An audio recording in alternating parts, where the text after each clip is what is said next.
વંદે ગુજરાત.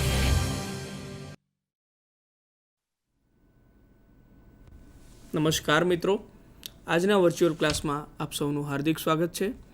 હું આજે આઈટીઆઈમાં ચાલતા ઇલેક્ટ્રિશિયન ટ્રેડના લેસન ટ્રાન્સફોર્મર વાઇન્ડિંગ વિશે આજે આપને માહિતી આપીશ.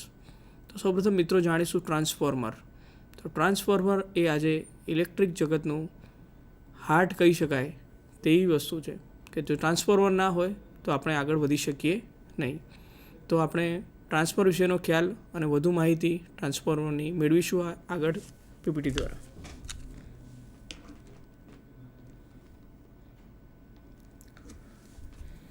તો સૌપ્રથમ મિત્રો આપણે આજનું આપણું લેસન પ્રમાણે જોઈશું તો ટ્રાન્સફોર્મર વાઇન્ડિંગ વિશેનો આજનું આપણું લેસન છે.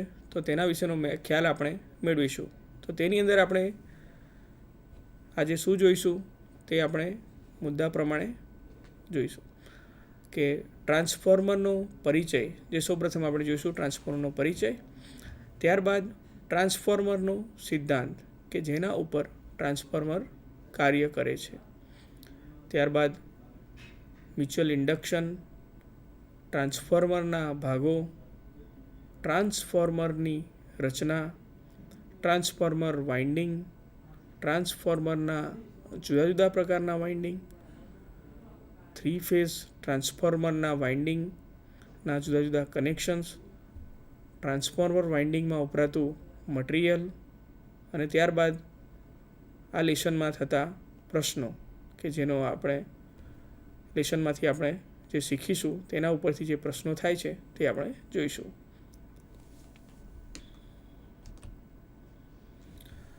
તો ટ્રાન્સફોર્મર એટલે ટ્રાન્સફોર્મર એ ઓલ્ટરનેટિંગ કરંટની ફ્રીક્વન્સી બદલ્યા વગર એસી વોલ્ટેજને વધારવા અથવા ઘટાડવા માટે વપરાય છે. તેમાં કોઈ ભાગ ફરતો હોતો નથી, એટલે કે તે સ્ટેટિક ડિવાઇસ છે. અને તેનો કોઈ ભાગ ફરતો હોતો નથી એટલે અન્ય ઇલેક્ટ્રિક મશીન કરતાં તેની એફિશિયન્સી ઘણી વધારે હોય છે. તે એક બાજુથી પાવર લે છે અને બીજી બાજુ પાવર આપે છે.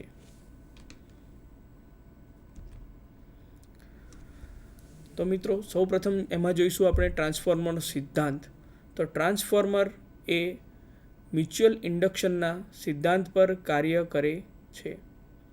તો મ્યુચ્યુઅલ ઇન્ડક્શન એટલે કે એક કોઇલના વીજ પ્રવાહમાં ફેરફાર થવાથી તેની સાથે સંકળાયેલી બીજી કોઇલમાં વીજચાલક બળ ઉત્પન્ન થવાના ગુણને મ્યુચ્યુઅલ ઇન્ડક્શન કહેવામાં આવે છે.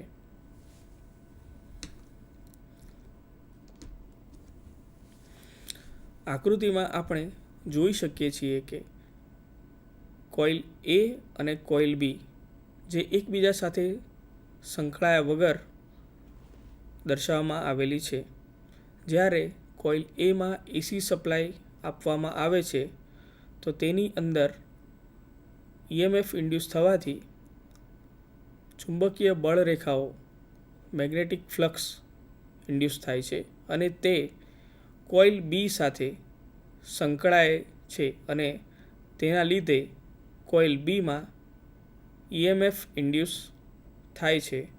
તો તેનાથી કોઇલ બીમાં આપણે પાવર ઈએમએફ ઇન્ડ્યુસ થવાથી આપણે વિદ્યુત ચાલક બળ મેળવી શકીએ છીએ, જે આપણે આકૃતિ દ્વારા જોઈ શકીએ છીએ.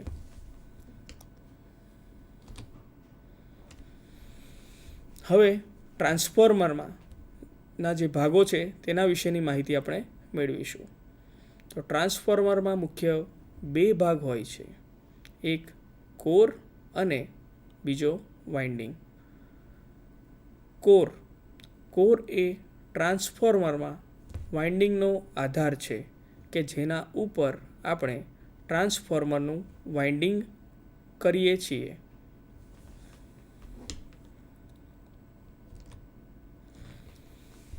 આકૃતિમાં આપણને ટ્રાન્સફોર્મરની અલગ અલગ કોર અને તે કેવી રીતે બને છે તેની માહિતી દર્શાવતી એક આકૃતિ છે કે તેમાં આપણે જોઈશું.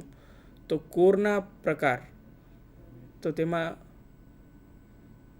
શેલ ટાઈપ, કોર ટાઈપ અને તેમાં પણ શેલ ટાઈપની અંદર આઈ લેમિનેશન એટલે કે તેની અંદર cast iron, laminated cast iron, એની પ્લેટ્સ જે આકૃતિમાં દેખાય છે તે પ્રમાણે ભેગી કરવામાં આવે છે અને તેની કોર બનાવવામાં આવે છે.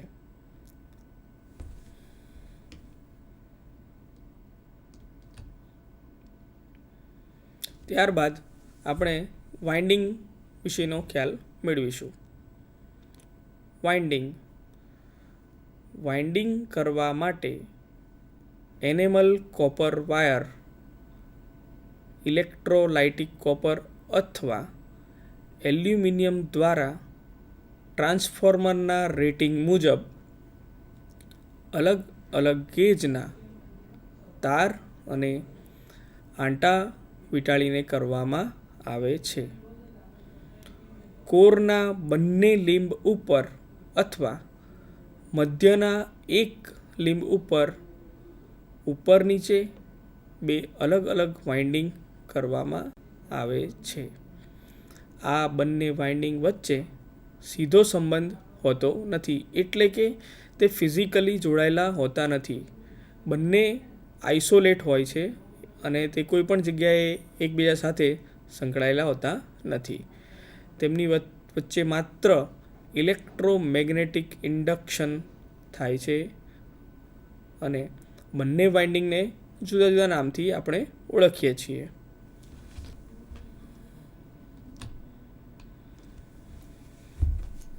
આકૃતિમાં આપણે જોઈ શકીએ છીએ કે ટ્રાન્સફોર્મરની રચનામાં આપણને અહીંયા આગળ દર્શાવવામાં આવેલું છે કે એક કોર આપેલી છે અને કોર ઉપર જે કાસ્ટ આયનની લેમિનેટેડ પ્લેટ્સની કોર બનાવવામાં આવેલી હોય છે અને તેના ઉપર અલગ અલગ વાઇન્ડિંગ વીંટાળેલા છે. એક પ્રાઇમરી વાઇન્ડિંગ અને બીજી તરફ સેકન્ડરી વાઇન્ડિંગ. તો પ્રાઇમરી વાઇન્ડિંગ, તેમાં આપણે એસી સપ્લાય આપીએ ત્યારે તેની અંદર મેગ્નેટિક ફ્લક્સ ઇન્ડ્યુસ થાય છે અને તે સામેના છેડે સેકન્ડરી કોઇલ દ્વારા કપાય છે અને તેનાથી સેકન્ડરી કોઇલમાં EMF ઇન્ડ્યુસ થાય છે, જે મેગ્નેટિક ફ્લક્સ આપ ડોટેડ લાઇન દ્વારા જોઈ શકો છો. અને સેકન્ડરી સાઈડ બંને છેડાની એક્રોસમાં આપણે વોલ્ટ મીટર અથવા લોડ મૂકી અને જોઈ શકીએ છીએ કે કેટલી માત્રામાં વોલ્ટેજ આવે છે.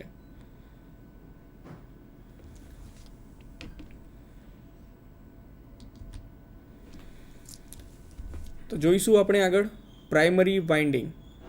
જે વાઇન્ડિંગના છેડાને એસી સપ્લાય સાથે જોડી ઇનપુટ સપ્લાય આપવામાં આવે તેને પ્રાઇમરી વાઇન્ડિંગ કહેવામાં આવે છે. સેકન્ડરી વાઇન્ડિંગ, જે વાઇન્ડિંગના છેડા સાથે લોડ જોડવામાં આવે એટલે કે આઉટપુટ લેવામાં આવે તેને સેકન્ડરી વાઇન્ડિંગ કહેવામાં આવે છે. અહીંયા આપણે આકૃતિમાં જોઈ શકીએ છીએ કે N1 જે આંટાની ગણતરી છે તે કેવી રીતે મેળવવી. તો એમાં આપણે એક ઉદાહરણ આપેલું છે, તે દ્વારા હું તમને સમજાવીશ કે આંટાની ગણતરી પ્રાઇમરી સાઈડ અને સેકન્ડરી સાઈડ કઈ રીતે મેળવવી જોઈએ. તો આપણે અંદર જોઈશું તે પ્રમાણે દર્શાવેલું છે કે NP એટલે કે પ્રાઇમરી સાઈડના આંટા.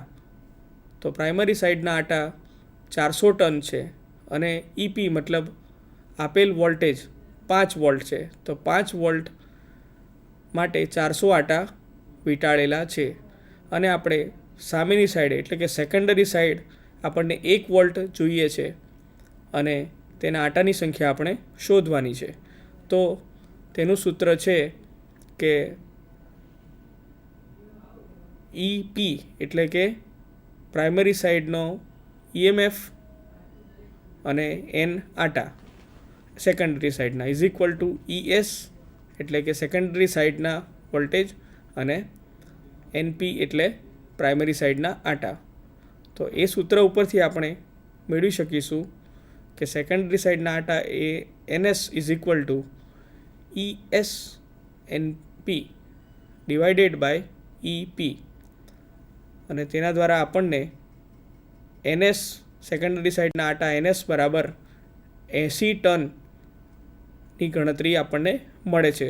તો તે પ્રમાણે આપણે જો પ્રાઇમરી સાઈડમાં 400 આટા હોય અને જો સેકન્ડરી સાઈડ પ્રાઇમરી સાઈડમાં 400 આટા હોય અને સેકન્ડરી સાઈડ આપણને 5માંથી 1 વોલ્ટ જોઈતો હોય તો આપણે 80 આટા વીંટાળવા પડે. આ રીતે આપણે આટાની ગણતરી મેળવી શકીએ છીએ. આગળ આપણે જોઈશું ટ્રાન્સફોર્મરના પ્રકાર. તો ટ્રાન્સફોર્મરના પ્રકાર છે કોર ટાઈપ અને કોર ટાઈપમાં સિંગલ ફેઝ અને 3 ફેઝ. શેલ ટાઈપ તો શેલ ટાઈપની અંદર પણ સિંગલ ફેઝ અને 3 ફેઝ. આકૃતિમાં આપણે સિંગલ ફેઝ અને 3 ફેઝ જ્યાં કોર ટાઈપ સિંગલ ફેઝ અને કોર ટાઈપ 3 ફેઝ બંને જોઈ શકીએ છીએ.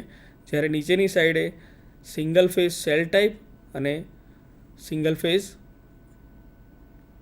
3 ફેઝ શેલ ટાઈપ એ બંને આપણે જોઈ શકીએ છીએ. એટલે તેની અંદર આપણે કઈ રીતે વાઇન્ડિંગ કરવું જોઈએ તેનો ખ્યાલ આપણને આ આકૃતિ પરથી આવે છે.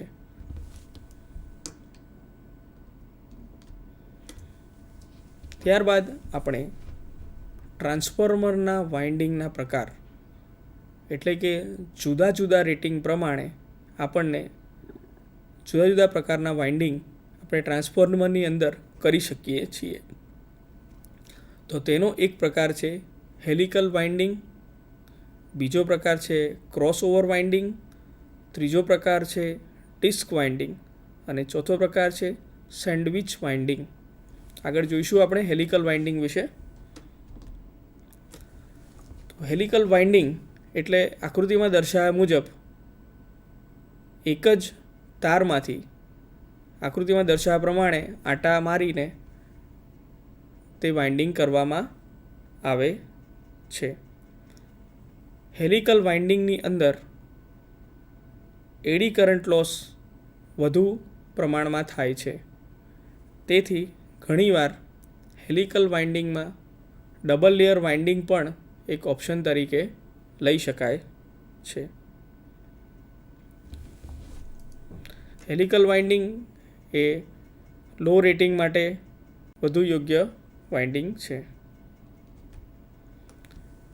ત્યારબાદ આપણે જોઈશું મિત્રો ક્રોસ ઓવર વાઇન્ડિંગ. તો ક્રોસ ઓવર વાઇન્ડિંગ એ હાઈ વોલ્ટેજ રેટિંગ માટે તેનો ઉપયોગ કરવામાં આવે છે. તેનું વાઇન્ડિંગ સર્ક્યુલર કંડક્ટરને કોઇલમાં વીંટાળીને કરવામાં આવે છે, જે આપણે આકૃતિમાં જોઈ શકીએ છીએ.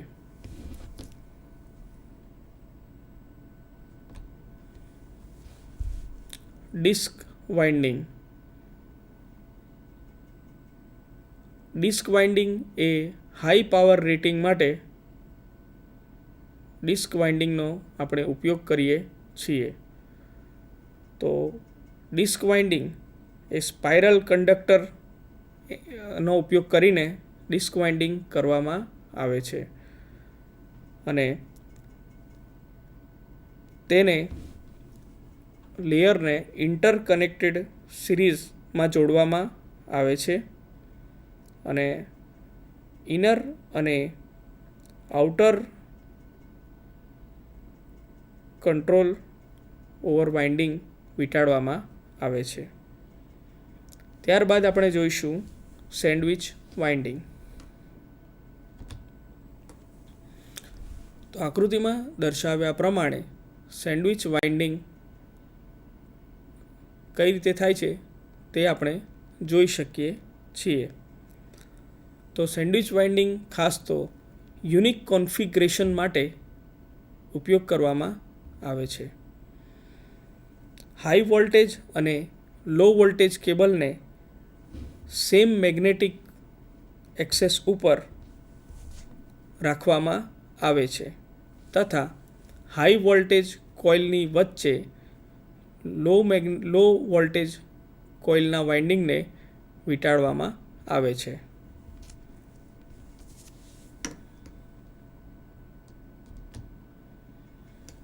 ત્યારબાદ આપણે 3 ફેઝ ટ્રાન્સફોર્મરના વાઇન્ડિંગના જુદા જુદા કનેક્શન વિશે જાણીશું. તો તેની અંદર છે સ્ટાર સ્ટાર કનેક્શન, બીજો છે સ્ટાર ડેલ્ટા કનેક્શન, ત્રીજો છે ડેલ્ટા ડેલ્ટા કનેક્શન અને ચોથો છે ડેલ્ટા સ્ટાર કનેક્શન. તો આકૃતિમાં આપણે જોઈ શકીએ છીએ star star connection primary side વાઇન્ડિંગના પ્રાઇમરી 3 ફેઝ RYB પ્રમાણે પ્રાઇમરી કોઇલ P1, P2 અને P3 આપેલી છે અને તેની સાથે આપણે સેકન્ડરી સાઇડની કોઇલ S1, S2 અને S3 જોડવામાં આવે છે અને તે રચનામાં દર્શાવ્યા પ્રમાણે તેના કનેક્શન કરવામાં આવે છે. તો આ વાઇન્ડિંગને આપણે સ્ટાર સ્ટાર કનેક્શન તરીકે ઓળખીશું.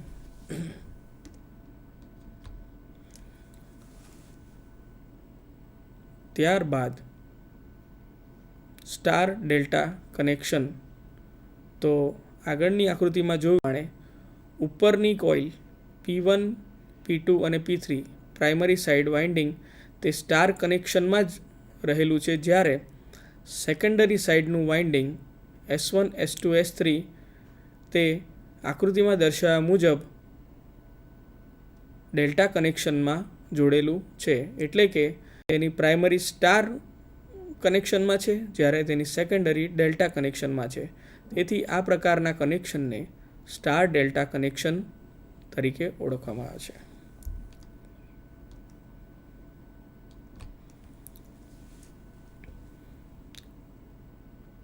હવે આપણે જોઈશું ડેલ્ટા ડેલ્ટા કનેક્શન. તો આકૃતિમાં આપણે જોઈ શકીએ છીએ કે પ્રાઇમરી સાઇડના વાઇન્ડિંગ અને સેકન્ડરી સાઇડના વાઇન્ડિંગ તે બંનેના કનેક્શન ડેલ્ટા આકૃતિમાં દર્શાવ્યા પ્રમાણે ડેલ્ટામાં કરવામાં આવેલા છે. એટલે કે ઉપરની પ્રાઇમરી સાઇડ પણ ડેલ્ટા અને સેકન્ડરી સાઇડ પણ ડેલ્ટા કનેક્શન કરેલું છે. તો આ પ્રકારના ટ્રાન્સફોર્મરને આપણે ડેલ્ટા ડેલ્ટા કનેક્શન વાળું ટ્રાન્સફોર્મર કહીશું.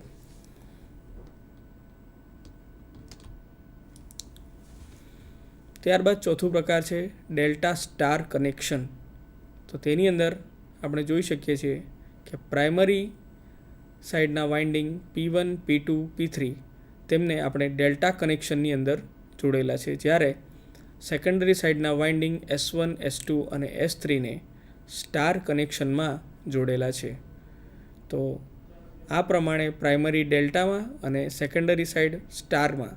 તો આ કનેક્શનને આપણે ડેલ્ટા સ્ટાર કનેક્શન વાળું વાઇન્ડિંગ કહીશું.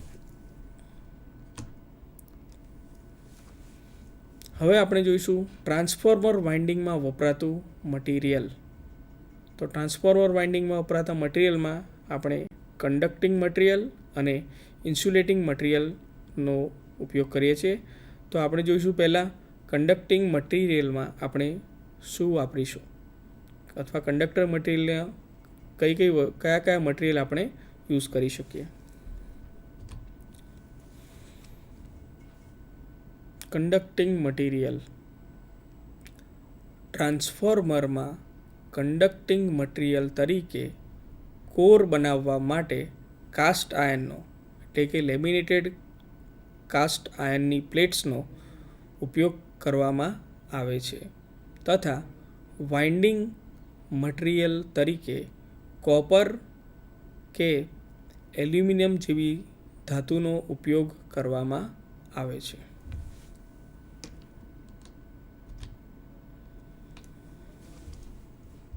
હવે જોઈશું ઇન્સ્યુલેટિંગ મટીરિયલ. તો ઇન્સ્યુલેટિંગ મટીરિયલની અંદર transformer oil, insulating paper, press board, mica, varnish, cotton tape અને સ્લીવનો ઉપયોગ આપણે કરીએ છીએ. તો ટ્રાન્સફોર્મર ઓઇલ એ ટ્રાન્સફોર્મરની અંદર ટ્રાન્સફોર્મરના વાઇન્ડિંગને ઇન્સ્યુલેશન પૂરું પાડે છે તથા ટ્રાન્સફોર્મરમાં જે હીટ ઉત્પન્ન થાય છે તેને પણ ટ્રાન્સફોર્મર ઓઇલ દ્વારા કુલિંગ પૂરું પાડવામાં આવે છે. ત્યારબાદ છે ઇન્સ્યુલેટિંગ પેપર. તો ઇન્સ્યુલેટિંગ પેપર તરીકે મોટે ભાગે લેધરોઇડ પેપરનો ઉપયોગ કરવામાં આવે છે અને તે પેપરની સ્ટ્રેન્થ ખૂબ જ સારી હોવાથી, મિકેનિકલ સ્ટ્રેન્થ ખૂબ સારી હોવાથી તેનો ઉપયોગ વાઇન્ડિંગ બાંધવા માટે કરવામાં આવે છે કે જેથી તેના તાર વચ્ચેનું ઇન્સ્યુલેશન બરાબર રહે. ત્યારબાદ વાઇન્ડિંગ બંધાઈ ગયા પછી તેને પ્રેસ બોર્ડ ઉપર મૂકવામાં આવે છે તથા માઇકાની શીટ ઉપર એને ગોઠવવામાં આવે છે. વાઇન્ડિંગને ઇન્સ્યુલેશનનું પડ એટલે કે વાઇન્ડિંગ ઉપર વાર્નિશથી એને કોટિંગ કરવામાં આવે છે કે જેથી તેનું ઇન્સ્યુલેશન સારું રહે અને કાસ્ટ આયર્નની પ્લેટ માટે પણ વાર્નિશનો આપણે ઉપયોગ કરીએ છીએ કે જેથી જે ઇન્સ્યુલેટેડ કાસ્ટ આયર્નની પ્લેટ હોય તેના ઉપર વાર્નિશનું પડ ચડાવી અને ત્યારબાદ ઇન્સ્યુલેટેડ પ્લેટ્સથી કોર બનાવવા માટે તેનો ઉપયોગ કરવામાં આવે છે. કોટન ટેપ તેનો ઉપયોગ આપણે વાઇન્ડિંગ બાંધવાના મટીરિયલમાં જ કરીશું, જે આપણને તેને પકડ આપે છે અને ઇન્સ્યુલેશન પણ આપે છે. જ્યારે વાઇન્ડિંગના તારના છેડાને આપણે કોટન સ્લીવથી આપણે ઢાંકીશું, જે ઇન્સ્યુલેશન પૂરું પાડે છે.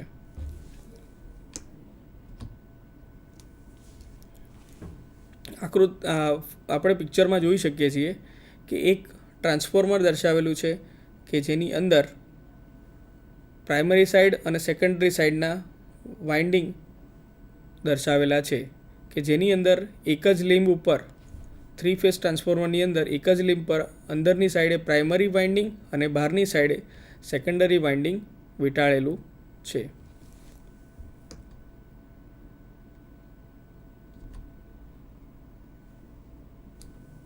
ત્યારબાદ એક કન્ટેનરની અંદર ઓઇલ ભરેલું છે કે જે આ 3 વાઇન્ડિંગને ઇન્સ્યુલેશન પૂરું પાડે છે અને તેમાંથી ઉદ્ભવતી હીટ તેને પણ કુલિંગ પૂરું પાડવાનું કામ આ ટ્રાન્સફોર્મર ઓઇલ દ્વારા કરવામાં આવે છે. મિત્રો, હવે આપણે વાઇન્ડિંગ કેવી રીતે બંધાય છે તેનો ખ્યાલ આપણે એક વિડીયો દ્વારા મેળવીશું.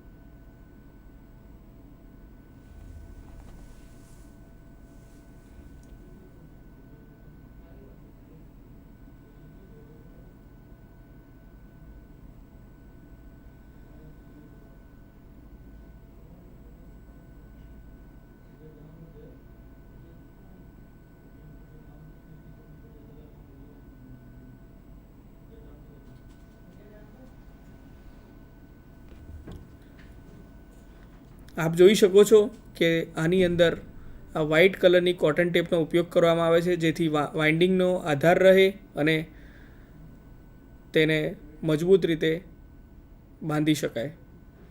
હવે આપ જોઈ શકશો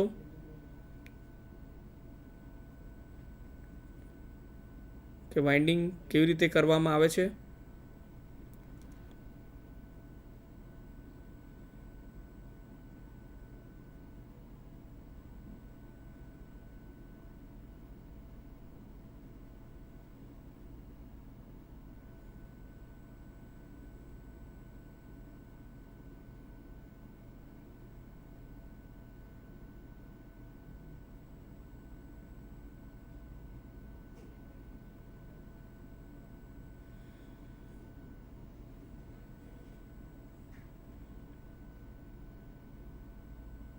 આ લેધરોઇડ પેપર છે કે જેના દ્વારા ટ્રાન્સફોર્મરના વાઇન્ડિંગને ઇન્સ્યુલેશન પૂરું પાડવામાં આવે છે અને એક વાઇન્ડિંગ બીજા વાઇન્ડિંગને અડકી ન જાય અથવા તેનાથી આઇસોલેટ રહે તે માટે આ રીતે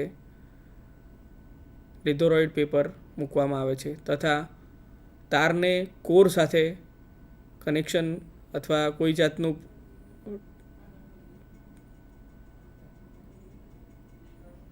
કોઈપણ જાતનું શોર્ટ સર્કિટ ના થાય તે માટે તેની તકેદારી રાખીને આ રીતે વાઇન્ડિંગ પર તાર બાંધવામાં આવે છે.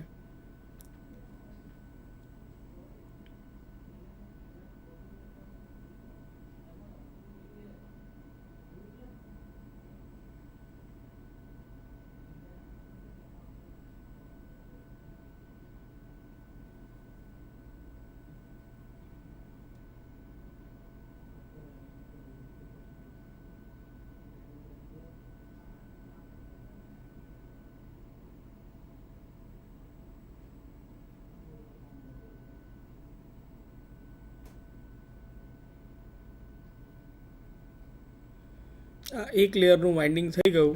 હવે બીજી બાજુના વાઇન્ડિંગ કરવા માટે તેને ફરીથી આઇસોલેટ કરીને તેને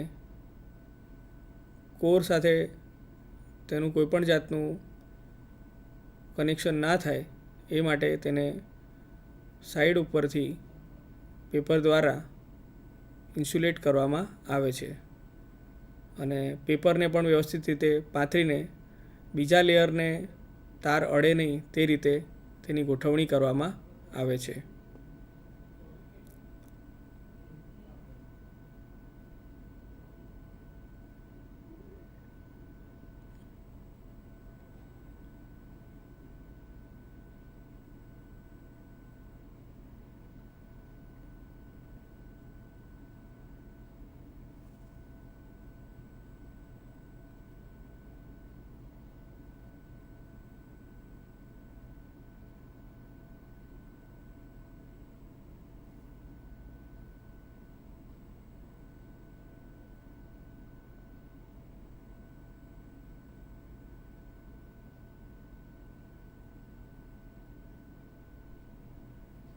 બીજું લેયર વીંટાળવામાં આવ્યું છે અને ધ્યાન રાખવામાં આવ્યું છે કે તે નીચેના લેયર સાથે શોર્ટ ના થાય.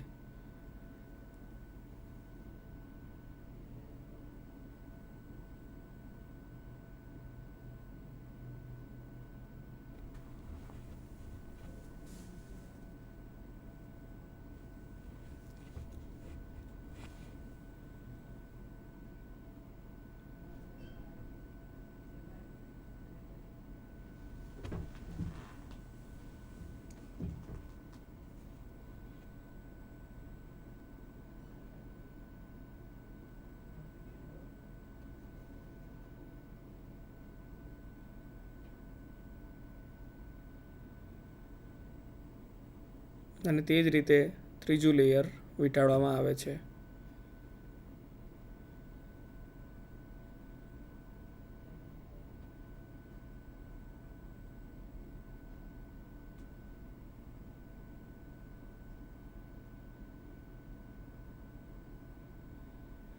આપ જોઈ શકો છો તે રીતે બધા વાઇન્ડિંગ બાંધીને મૂકવામાં આવેલા છે કે જ્યારે જે રિક્વાયરમેન્ટ હોય તે પ્રમાણે જે રેટિંગના જરૂર હોય તે પ્રમાણેના કનેક્શન કરીને તેને ટ્રાન્સફોર્મરની કોર સાથે જોડવામાં આવે છે. તો આ પ્રમાણે આપણે જોયું કે ટ્રાન્સફોર્મરના વાઇન્ડિંગ કેવી રીતે બંધાય છે. તો ત્યારબાદ આપણને ખ્યાલ આવ્યો હશે કે ટ્રાન્સફોર્મર વિશેની માહિતી આજે આપણને જે મળી છે તે આપણને કઈ રીતના લાભદાયી નીવડે અને તેના માટેના આજે કેટલાક પ્રશ્નો આપણે જોઈશું કે જે તમને માહિતી મળી છે તે પ્રમાણે તમે આ પ્રશ્નોના જવાબ આપી શકો છો કે નહીં. તો પ્રશ્નો જોઈશું આપણે. તો આજના આપણા લેસન પ્રમાણે આપણે જે જાણ્યું છે તેમાં આપણને જે શીખવા મળે છે તે છે ટ્રાન્સફોર્મર એટલે શું, ટ્રાન્સફોર્મર શું કાર્ય કરે છે, ટ્રાન્સફોર્મર કયા સિદ્ધાંત પર કાર્ય કરે છે તથા ટ્રાન્સફોર્મરના વિવિધ ભાગો વિશેનો ખ્યાલ પણ આપણને મળે છે. ટ્રાન્સફોર્મરના વાઇન્ડિંગના કેટલા પ્રકાર છે, કયા કયા છે તે પણ માહિતી આજના લેસન ઉપરથી આપણને મળે છે તથા ટ્રાન્સફોર્મર અને ટ્રાન્સફોર્મર વાઇન્ડિંગની અંદર કયું કયું મટીરિયલ વાપરવામાં આવે છે તે પણ આપણને ખ્યાલ આવે છે. ટ્રાન્સફોર્મરની અંદરની કોર અને તેના કેટલા પ્રકાર છે અને કયા કયા તે પણ આજે આપણે આ લેસનમાંથી જાણ્યું છે. ટ્રાન્સફોર્મરના જુદા જુદા વાઇન્ડિંગના કનેક્શન કેવી રીતે થાય છે તે પણ આજના લેસન ઉપરથી આપને ખબર પડે છે. તો હું આ સાથે આજનું આપણું લેસન પૂર્ણ કરું છું અને આશા રાખું છું કે આજનું લેસન આપને ખૂબ જ ઉપયોગી નીવડે. આભાર.